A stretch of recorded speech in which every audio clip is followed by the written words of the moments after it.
Good morning. You are invited to worship that which ennobles the human spirit.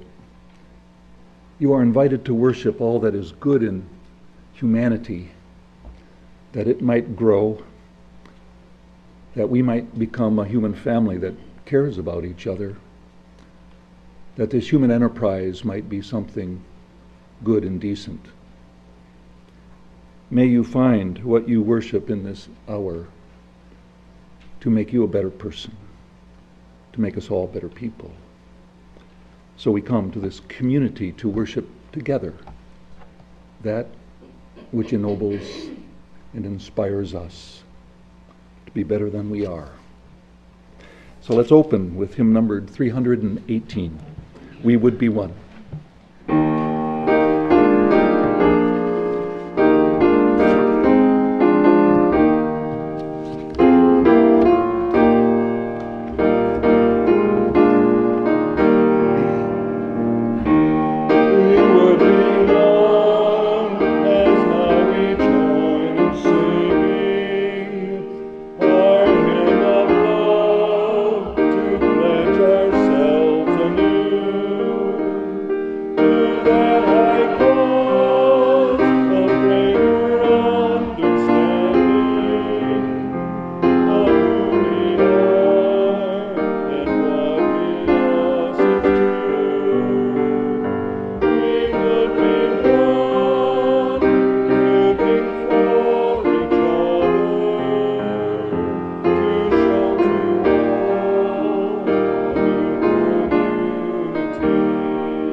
And so now I welcome you.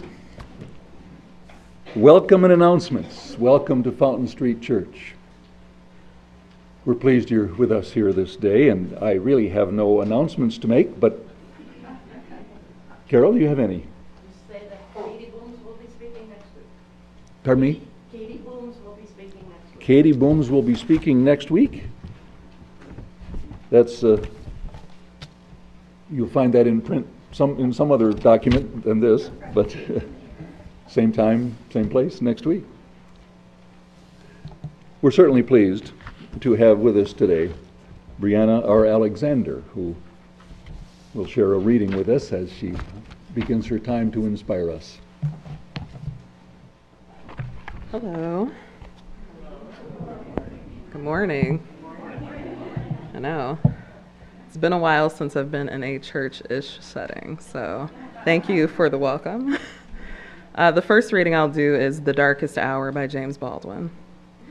The darkest hour is just before the dawn, and that I see, which does not guarantee power to draw the next breath, nor abolish the suspicion that the brightest hour we will ever see occurs just before we cease to be. Thank you.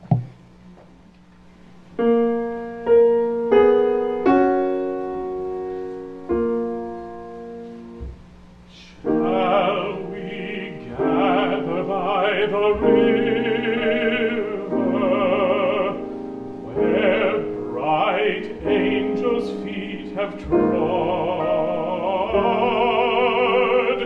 with its crystal tide forever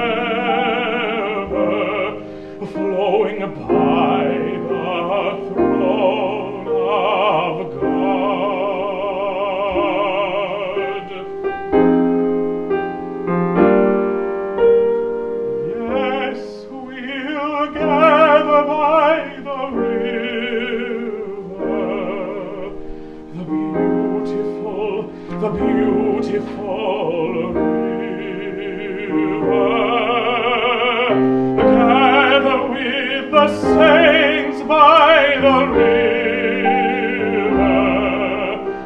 that flows by the throne of God.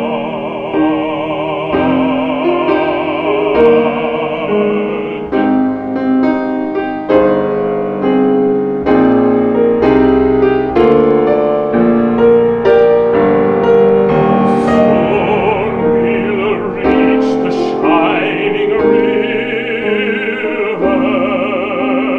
Soon our pilgrimage will cease. Soon our happy hearts will quiver with the melody of peace.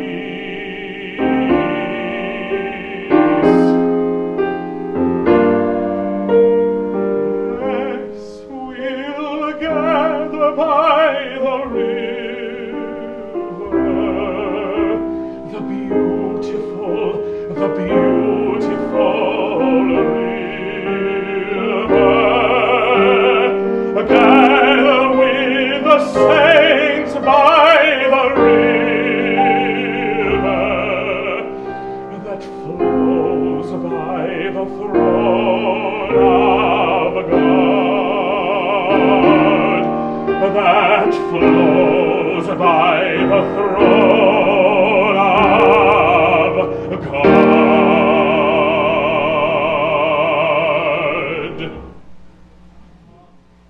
I'm not supposed to be here this morning. This was one of my 3 Sundays off in the summer. So why am I here? Because we're not supposed to have riots in Charlottesville. And the reality is that people in leadership are expected to stand up, to be present when others are hiding. I say that as someone who is gifted at fear, for whom cowardice is a frequent companion. Because I had colleagues, people I know, who were there yesterday, clergy colleagues, in their robes and in their stoles, looking at young men in camouflage and wearing backpacks and holding weapons. I say that because my niece lives in Charlottesville, because I've been to that town. It's a beautiful town. I say this because it is easy to feel upset and hard to feel why. We know in our hearts that this is wrong. And yet we live in a country where being wrong is not a sin and it's not yet a crime. And we should be grateful for that. And yet what do we do when wrong lifts its head and demands to be taken seriously? How do we ignore it? Is ignoring it the right answer? Is meeting it the right answer? Do we reinforce the violence by meeting evil with equal vigor? I'm not sure. I don't understand. Does anyone in this room understand? Does anyone anywhere understand? I do know that we don't understand, and that's what paralyzes me and probably paralyzes you. And so we come here looking for guidance, and I have none to give.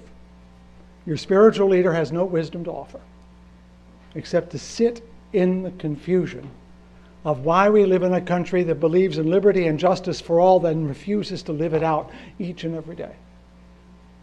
What is it that keeps us from doing that? And I turned to a text I found earlier this week. It's from Pamela Huerta. I found this on Sojourners, and an article about contemplative activism. And she observes in her book that is quoted there, through activism we confront toxicity in the world. Through contemplation we confront it in ourselves.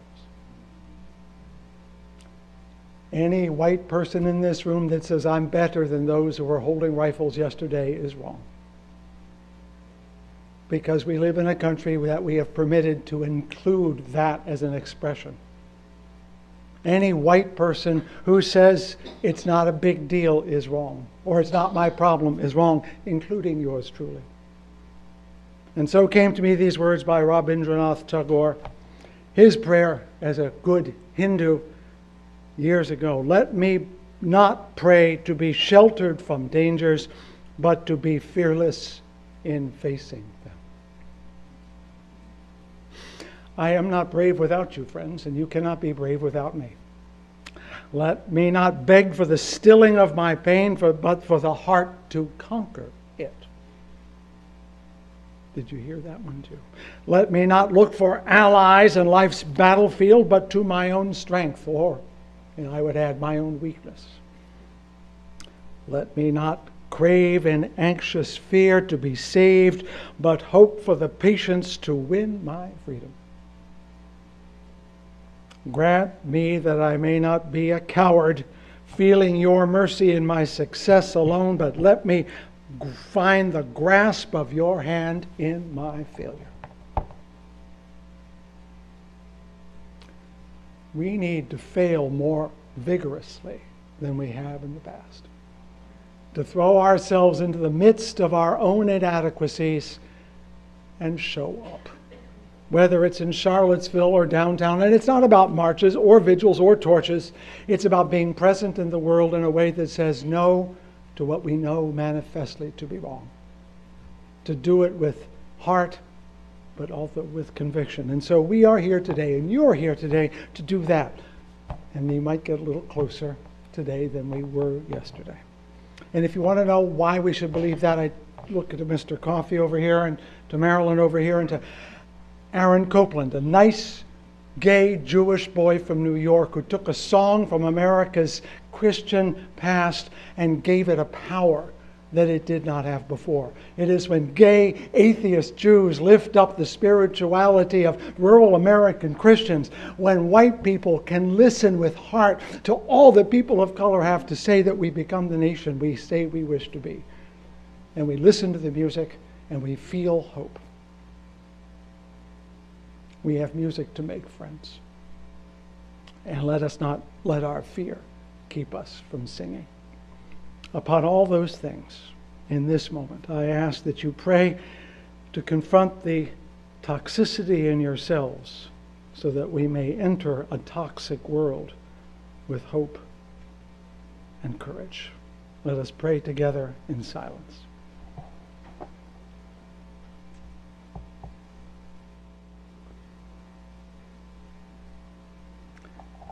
And so may it be. All right. Don't reach, Melody. Meredith, don't reach. You did clean it. No reaching for it. Come on in, come on in, come on in. Everybody have a seat. Excellent faces. Room gets more beautiful every time someone walks in.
The second piece that I will be reading is actually from a MSU professor named Dr. Yamira Figueroa.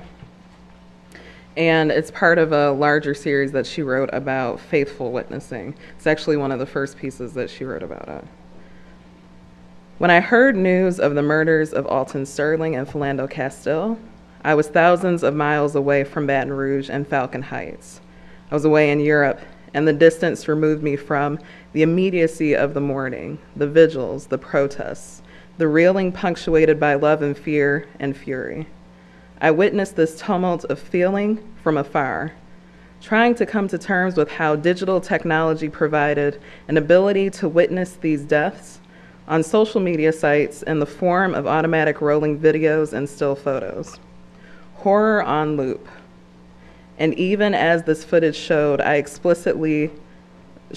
explicitly the violation of human life, many viewers engaged in an act of refusal. Instead of bearing witness to these murders, the video evidence was wielded against the death over and again in op-eds, comment sections, and conservative media. Yes, I regularly dive into the chasm of the comments section, but I never feed the trolls. Then, on August 1st, Corinne Gaines, a 23-year-old mother, murdered by police as she cradled her 5-year-old son in her arms. Her child, the sole witness, was also shot. Then on August 2nd, news outlets reported the murder of 23-year-old Joyce Quay, beaten to death by her husband and his best friend, now former police officers, in front of her 2 daughters, ages 2 and 10 months. There is no footage for Corinne and Joyce and Vanessa. For them, we must make a choice to faithfully witness that which can never be seen. We are well versed in this labor. Thank you.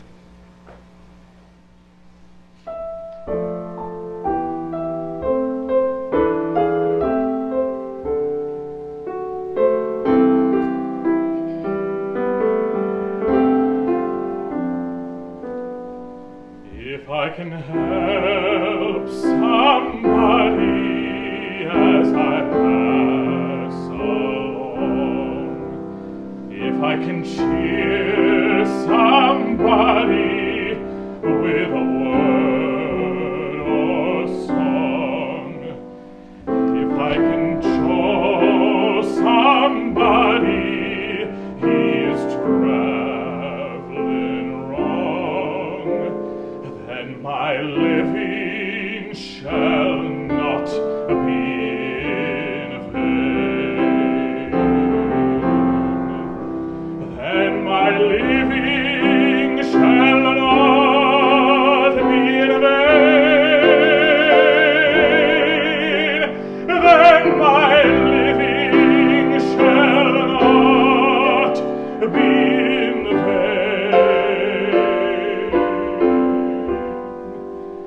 If I can help somebody as I pass along, then my living shall not be in vain.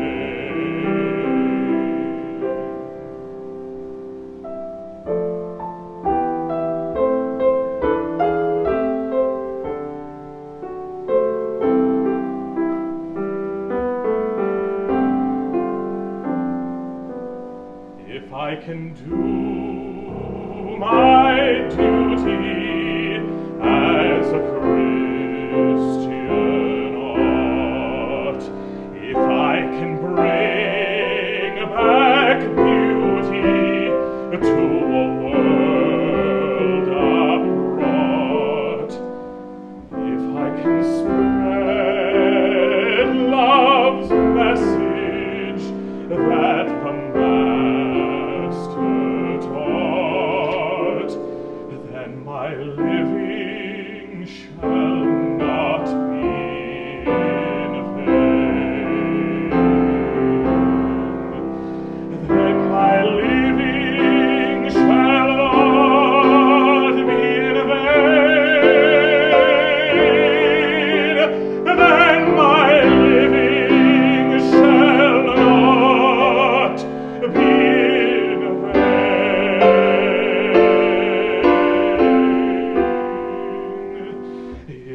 can help somebody as I pass along, then my living shall not be in vain.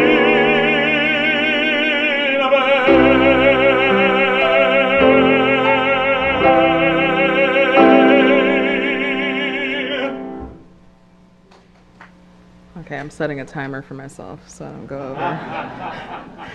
Hey, you got to use technology, right? So this is an interesting Sunday to be in church. And what's interesting for me is that I came up with this topic a couple of months ago. So there was no way of knowing yesterday was going to happen ahead of time, although the pessimist in me kind of assumes these things regularly occur. A symptom of the work that I do on a daily basis. What's interesting is when I came up with the topic, I had just started watching a show called Rick and Morty, which is a Cartoon Network show. It's not for children, so this isn't suggesting that you let kids watch it. But you have two characters, a grandfather, Rick, and a child, Morty. And Morty is a constant witness to the antics of Rick. And while lots of things happen on this television show, it's interesting because it's a cartoon that gives you a glimpse in a rather satirical way at our constant failures to be a witness and hold people accountable. And the irony is that we have lots of messaging that suggests that we fail to witness constantly.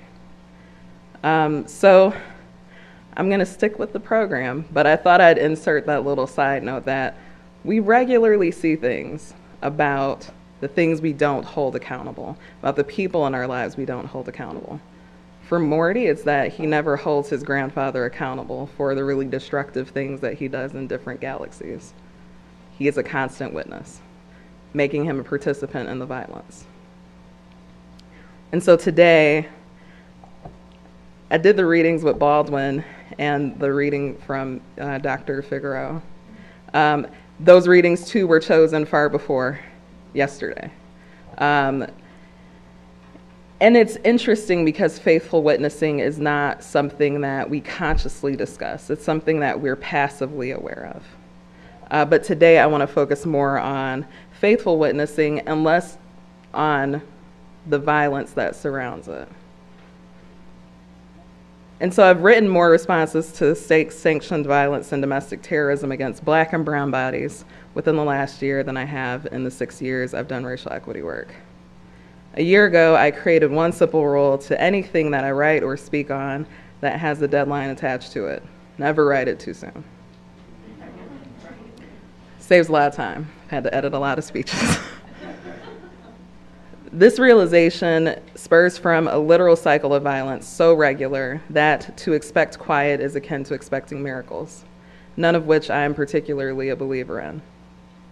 I chose this topic a few months ago, and the tragedy that lies and the timeliness of it isn't lost on me. The side note that I should say is I wrote this morning because this is the world we live in. The James Baldwin poem, The Darkest Hour, is the devastating truth. This idea that our most hopeful condition is in death speaks to the nature of how absolutely destructive spaces we have created for ourselves and those who follow behind us are. Much of my career has been spent educating around the roots and history of racism on the systemic level, while also creating spaces for individuals to delve into their own understanding of racism and how it affects their ability to live a life. Today, I won't talk about that. Today, I would like to focus on something that one of the prior readings alluded to, faithful witnessing. My initial interaction with this concept was when a friend of mine began discussing society's failure to bear witness as we sat at the kitchen table. At the time, the discussion was centered around Black Lives Matter, and what felt like this incessant need for white people to see grotesque violence performed on the lives of Black and brown bodies, to believe the accounts of brutality long reported by those communities in the past. In an article she would later write, Yamira says, "We know the value of their lives over and against the faulty litmus tests of doubted digital footage, refusals to bear witness, and incomplete archives. In a time of love and fury, which branches farther than our imaginaries, we can choose to be faithful witnesses." This places us at a particular juncture where we must ask ourselves the following questions. What is the significance of failing to bear witness? What does faithful witnessing look like? And how does this support our efforts for justice? To that end, these questions are best answered by a story that I encountered upon relocating from Atlanta to Grand Rapids to work at Partners for Racism-Free Community. The student from this story will be referenced as DB, because he was a minor at the time of this incident. DB in 2014 was a Grand Rapids honors student who was also a top 10 Michigan High School Athletic Association athlete. He was known by friends and family to be the kind of kid you'd want to get to know, that you'd want to hang out with. In June 2014, DB was playing with his friends on the southeast side of Grand Rapids when the group of teens was approached by police cruisers. The teens began to run. The police caught up with DB. DB was brutally beaten with a police-issued flashlight in the head. Later that evening, his mother, Natalie Thompson, received a phone call that her son had been admitted to the hospital and was receiving 18 stitches in the head. She was beside herself. Her son would later be charged with resisting and obstructing a police officer and carrying a concealed weapon. Oddly enough, the teen was not found to have or arrested with a gun. The family of the teen would later discover that the teens were misidentified by the police, and charges against DB would be dropped later by a judge due to the prosecution's inability to produce sufficient evidence. DB now suffers from severe headaches, muscle spasms, nausea, vomiting, and speech problems since the arrest. His mother, in a statement, said her son's high school graduation had been delayed and he is no longer able to play sports he previously engaged in. For DB, there was a failure to bear witness. In Grand Rapids, the 3 police officers identified as beating the teen are still employed by the police department to this day. The prosecutor who saw fit to charge a teen based on the accounts of police rather than the evidence of brutality and the testimony of the community who observed the attack still serves. And in this community, a deadly silence has followed. A refusal to bear witness ensued. Fast forward to last year when 5 young Black boys between the ages of 12 and 14 were held at gunpoint by police in a Grand Rapids neighborhood. The failure to bear witness of DB's situation in 2014 created the circumstances for more young Black children to be abused by the systems and community they cannot expect to protect them any longer. Faithful witnessing is vital because we see the effects of its failure play out consistently over time. Faithful witnessing requires trusting the accounts of victim rather than placing the burden of visual proof on their testimony. Faithful witnessing requires us to see injustice before seeking to justify it. Faithful witnessing means accounting for the institutionalized acceptance of injustice that we carry in our apathy towards abuse directed at particular populations. In Charlottesville, we see a historical failure of bearing witness playing out. We see what happens when you deal with centuries of not addressing the elephant that built the nation, racism. Capitalism exists because of free labor specifically garnered from particular populations. Our refusal to witness that is seen in the idea to create shows like HBO Confederate, where the idea of re-envisioning a country where people are not freed from labor, where people are not freed from abuse, where people are not freed from conditions that are inhumane, is still top of mind by networks thought to be more progressive. We see a failure to bear witness when we walk out into the street and we are unaffected by the things happening around us. In Grand Rapids, there is a regular refusal to witness. The accounts of people on the ground, the accounts of people that I've had interactions with, suggest that not only is there a refusal to witness violence, there is a refusal to address it, because addressing it makes it real. Addressing it means there's accountability to be had for a community that may not have been directly involved in executing the action, but has a role in ensuring that people are held accountable for the result. That said,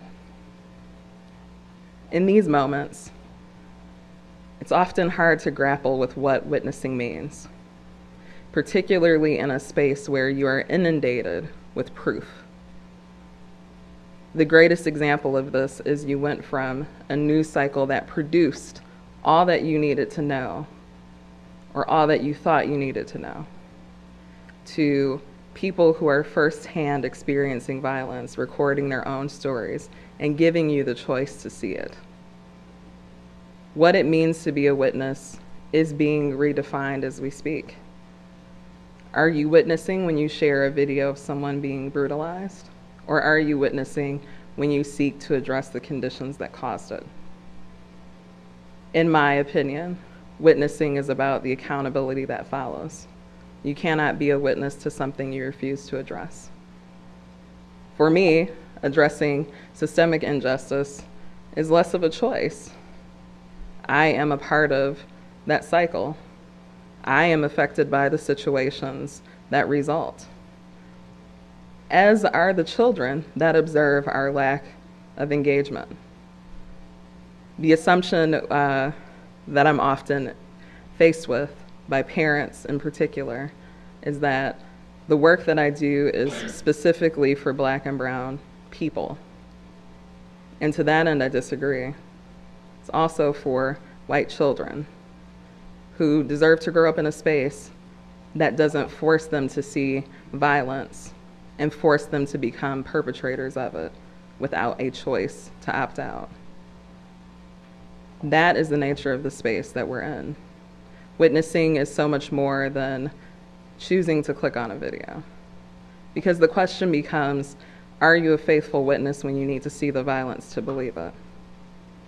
Are you a faithful witness when you don't simply trust that bad things are happening that need to be addressed? Those are all of the questions that many people are confronted with right now in particular, because the reality of the situation is we've never had the discussion about what it means to be a witness. The easiest example that touches across racial lines is when we look at domestic violence and we look at the burden of proof placed on people who are witnesses of their own assaults. Why must they prove when they make an allegation that what happened to them is true? Society has placed us in that predicament of deciding whose truth is worth hearing, whose opinion is more valued, whose abuse is worth prosecuting, whose death is worth observing. In this community, there are a lot of people that don't realize how many undocumented people live here. There are a lot of people that work in schools that have no idea that the children they're interacting with had to observe an ICE raid at 3 a.m. the night before, where a parent is now gone, that they may never see again. Is that a failure to bear witness? I think so.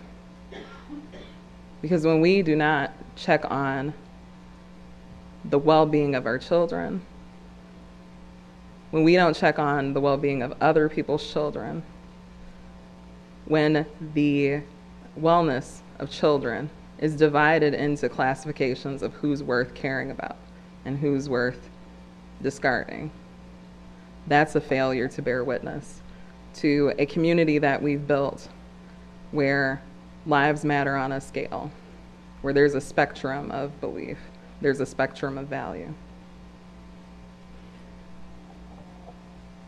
Yesterday in Charlottesville, a few pretty well-known activists were on the ground, and they recorded accounts of what was happening. And on Twitter, an interesting exchange ensued. And I will admit that I've had to mitigate my Twitter time because I'm pregnant and my doctor told me to chill. And so chilling is not my strong suit.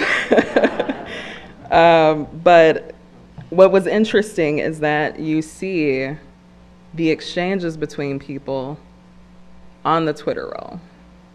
Some who cannot believe what they're observing. Others who cannot believe people don't believe what they're observing.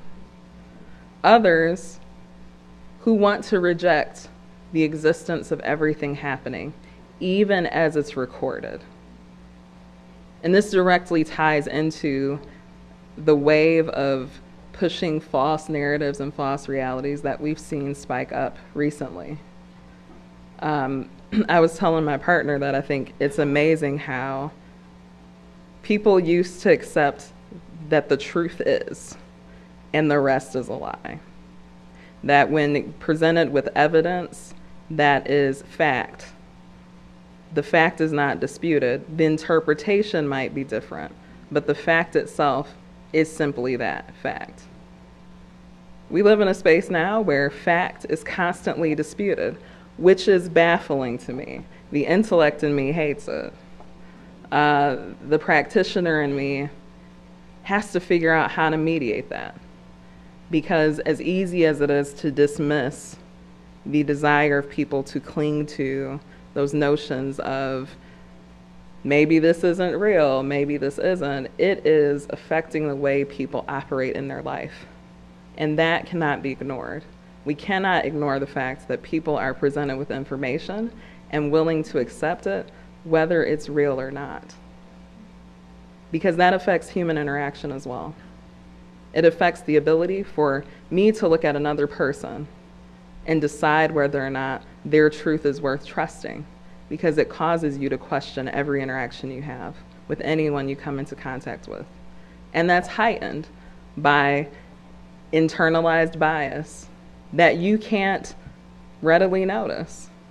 So you may not trust anyone, but then your distrust then heightens based on the things that you've been socialized to react to. You may not consciously dislike black people, but one walks down the street near you and you unconsciously shift your positioning in relation to where they are. These are the small things that play out constantly, that go unaddressed because we are never forced to account for the ways in which we were taught to interact in the world. We were socialized to violence. We were socialized to marginalize. We were socialized to measure the worth of human life. We were socialized to choose to accept the brutalization of certain things over others. That is the reality. The example that I like to use about the acceptance of brutalization is that when you look at the media you consume, there's a very distinct difference in how far beating, how far violence will go when it's inflicted on a particular type of person, particularly in film. It's easier for people to receive the beating of black and brown people on film. It's much more difficult for people to accept the beating of white people on film, which is why you see a disparity in how that's displayed. And someone was just like, that's ridiculous. I gave them 5 movies. And each movie, the violence cuts for the white victim. The violence continues for the black or brown victim. And that is you being socialized. And you're not even immediately aware of how your consumption is being controlled by a larger narrative. And that is the difficult part about doing the work to be a witness, is it's also holding accountable what you've been forced to consume. And it is by force in a lot of ways. There are certain things you can't avoid. You can't avoid going to school in certain situations. You can't avoid the interactions that you observe between teachers and certain students, administrators and certain students. You also can't avoid what you don't see, which is to say that when the only image of a person of color you're provided with is that they are a criminal, and you never directly interact or see any other images to counter that belief, then it doesn't surprise me when I see someone on Twitter say, well, maybe if black people were less violent, none of this would be happening, which was many of the responses directed at me on Twitter. Again, that's why I had to just toss my phone in another room. Because in the end, what I'm left with is facts don't matter. I started off as a criminal justice major. And the first thing that you're taught when you're a CJ major is how to profile and then crime statistics. The profiling I was actually really impressed with because you didn't even realize that was what you were receiving until you're out in the world. And I only realized it because I started doing race work. So that speaks to the culture that we've created for the people that we push out into society and we expect to do works in the most unbiased fashion, as they are primed to believe certain things before they can even do the jobs that they're doing. The other piece of that, though, were the crime statistics, where you sit in class and you read certain statistics, and people are unwilling to believe some of the statistics they're given, which is to say that 78% of mass violent crime is committed by white men. People are like, what? That makes no sense.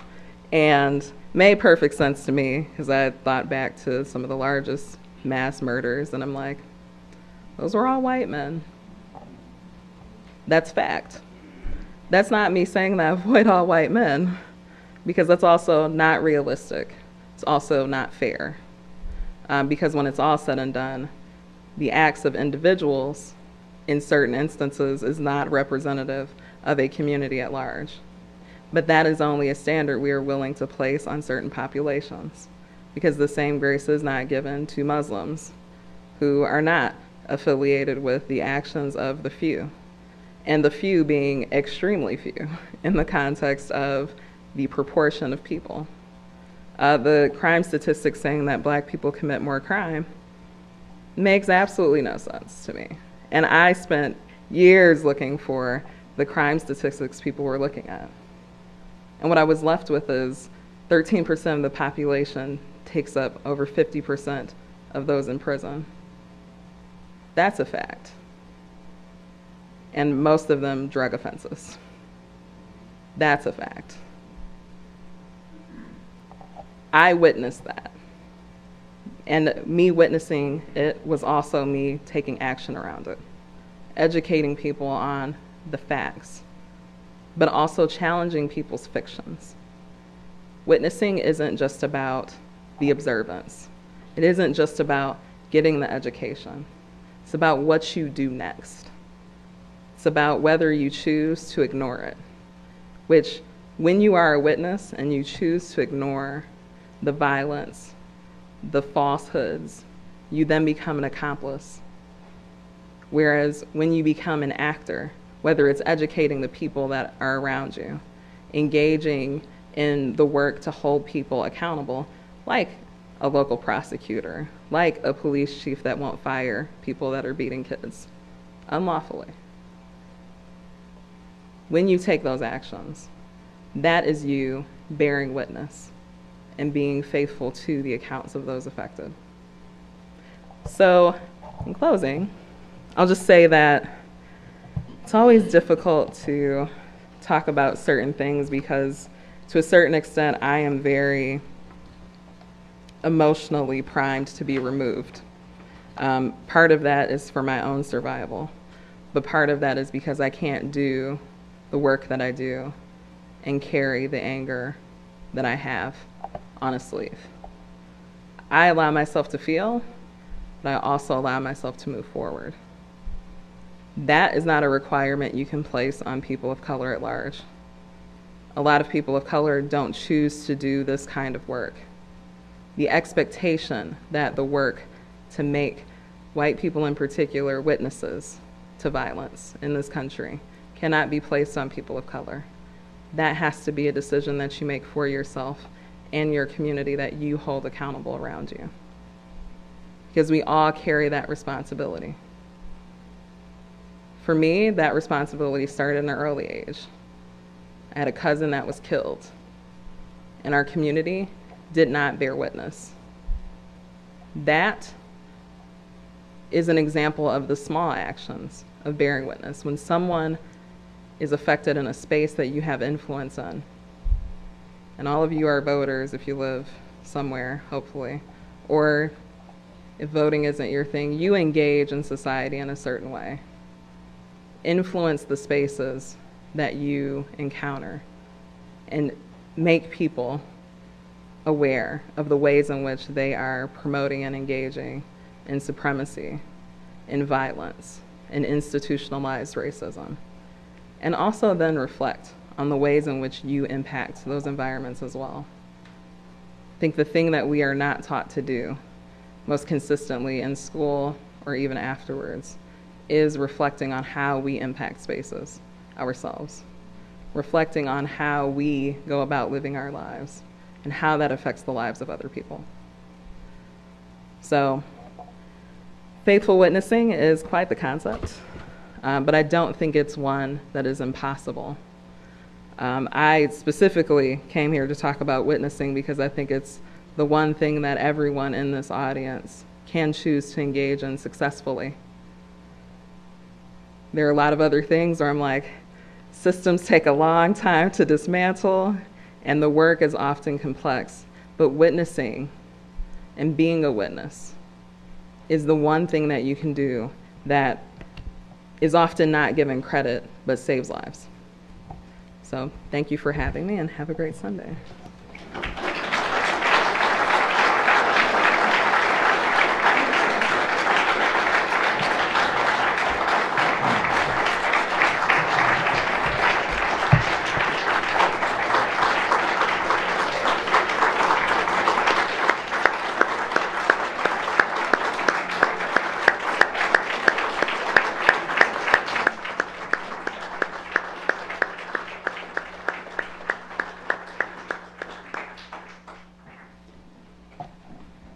Thank you, Ms. Alexander, for truth. Let us join together in singing hymn numbered 149, Lift Every Voice and Sing.